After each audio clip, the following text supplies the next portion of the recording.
is there any particular book out there? It may or may not have an incredible performance already, just let's imagine it does. But is there any particular book out there that you wish you could have had a go at narrating? Boy, that's hard. Yes, of course. I've got so many favorites out there that I wish I had been able to narrate them. But there are books that I never thought I would be able to narrate. I never thought I would be able to narrate Jurassic Park or The Hunt for Red October. And yet, at one point, each of their publishers said, we need to replace the original recording of this. And quite often it's just because the original recording, the masters, the reel-to-reel masters that were done 30 years ago, they've degraded and they can't be fixed. And so I've gotten to do books that I never thought I would have the chance to narrate. I would say any book by Stephen King. I think I've only in my career done 2 short stories of his. He is my literary hero. Stephen King, I respect and admire so much. Anything by Stephen King, I wish I could have narrated. I have listened to the Torrance saga, the Jack Torrance, Danny Torrance saga, The Shining and Dr. Sleep.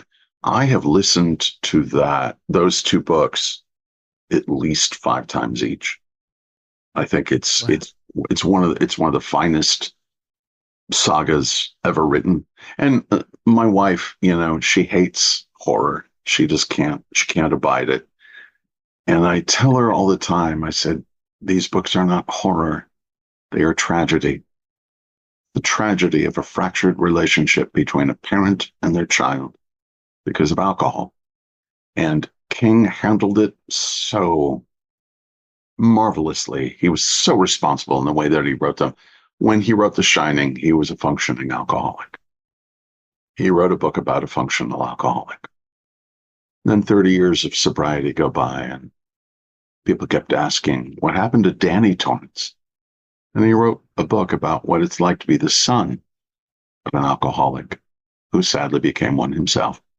But he wrote that book from the perspective of sobriety, of struggling to maintain sobriety. And I thought, that is so fucking responsible. Forgive me, I'm sorry. That's fun. Yeah.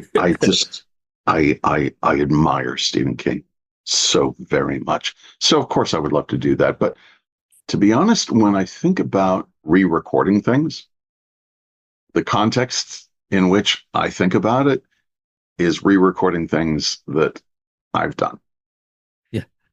But I don't think about it from the context of, I would love to redo it so I wouldn't screw it up again, or I could redo it to make it better. I think about it in the context of, I would love to have that experience again. I think about Blade Runner, which was originally published as Do Androids Dream of Electric Sheep? I think about Somewhere in Time, which was originally published, of course, by Richard Matheson. It was originally published as Bid Time Return. Oh, Call Back Yesterday. Bid Time Return, which I want to say was from Richard II by Shakespeare. I think about The Storied Life of A.J. Fikry by Gabrielle Zevin. And I could have done that book in 2.5 days. I did it in 5 because I didn't want it to be over. There are things I just would love to experience again. Hunt for Red October, Jurassic Park. So many books that I just wish I could have the joy of speaking those words aloud again.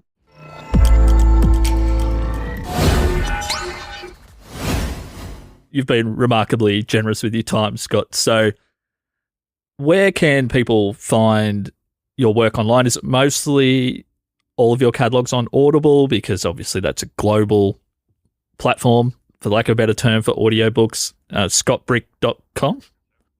Scottbrick.com.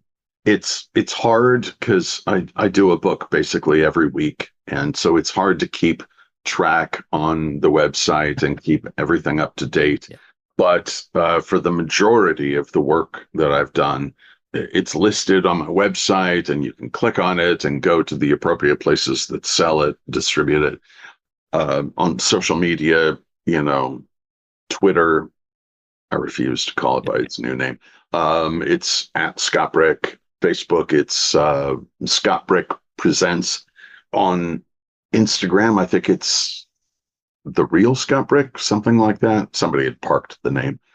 But basically, if you do a Google search, you'll find me. Yeah. I'll include all of Scott's links and maybe some links to some of my favourite performances of Scott's that maybe didn't come up today. I know we covered a lot, but the catalogue is so big, and I have listened to some of it, as I mentioned, a little bit of a percentage there. So once again, Scott Brick, thank you. Hopefully I didn't fanboy too much, and thank you for understanding my accent. I used to have an app on my phone. It was the Aussie Translator. When you would hear chunder, it's like it would tell you where chunder came from. Oh, that makes sense. But yes, I love the accent, and thank you for having me on the show. It's a privilege. It's always a privilege to get to talk about audiobooks. That was great, mate. Thank you so much.